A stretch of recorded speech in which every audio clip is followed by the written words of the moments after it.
The driver accused of operating under the influence of methamphetamine and striking a family of 4 walking on a sidewalk during Lincoln Loonfest appeared in court today after he was arrested on another OUI charge.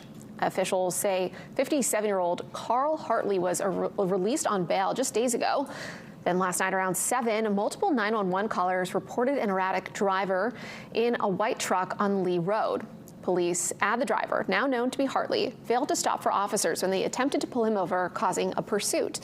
The officer and Hartley then pulled into a parking lot where police say Hartley drove directly toward the driver's side of the cruiser, briefly entrapping the officer. No one was hurt in the collision. While prosecutors claim that he had to have been under the influence of drugs, Hartley's defense argues that both accidents stem from health emergencies.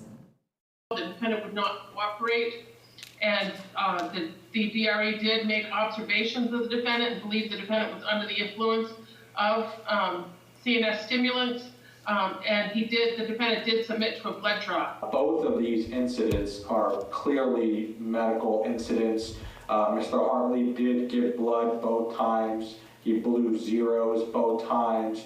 Mr. Hartley quit drinking 6 years ago and has been clean from other drugs for a number of years. Mr. Hartley does not recall anything from the incidents.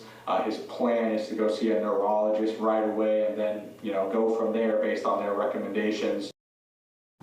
Hartley is facing a slew of new charges, including criminal OUI, aggravated criminal mischief, refusing to stop for a law enforcement officer, driving to endanger, and violation of conditions of release. He is currently being held at the Penobscot County Jail with